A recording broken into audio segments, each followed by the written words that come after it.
আসসালামু আলাইকুম। আমি মোহাম্মদ মাহবুব আলম, পেশায় আমি একজন শিক্ষক। আমি এক প্রতারণার শিকার। আমার প্রতারণা করেছে আমার সঙ্গে মতিউর রহমান মতি, যাকে এলাকায় সুদখোর নামে সবাই চিনে।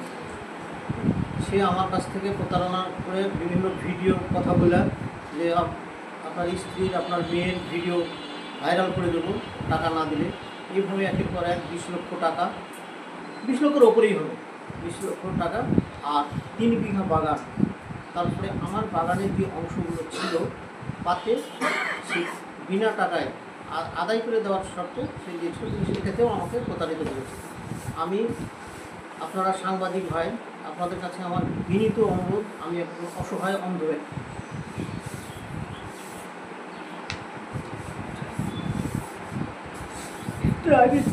আমি দেখতে পাই না, আমাকে এইভাবে প্রতারিত করেছে। আমার স্ত্রীর কথা বলে, আমার মেয়ের কথা বলে যে পর্নোগ্রাফি দেখাবো সবাইকে। আমি বলছি কি এটা হতেই পারে না। তো বলছি কি ছবি তুলেছি, বিভিন্ন রকম করা যায়, আমি ওটাই করব। আপনাকে টাকা দিতে বাধ্য। আমি মানুষ সম্মানের ভয়ে, সমাজের মানুষ কি বলবে এই ভয়ে আমি সব কিছুই দিয়ে দিয়েছি।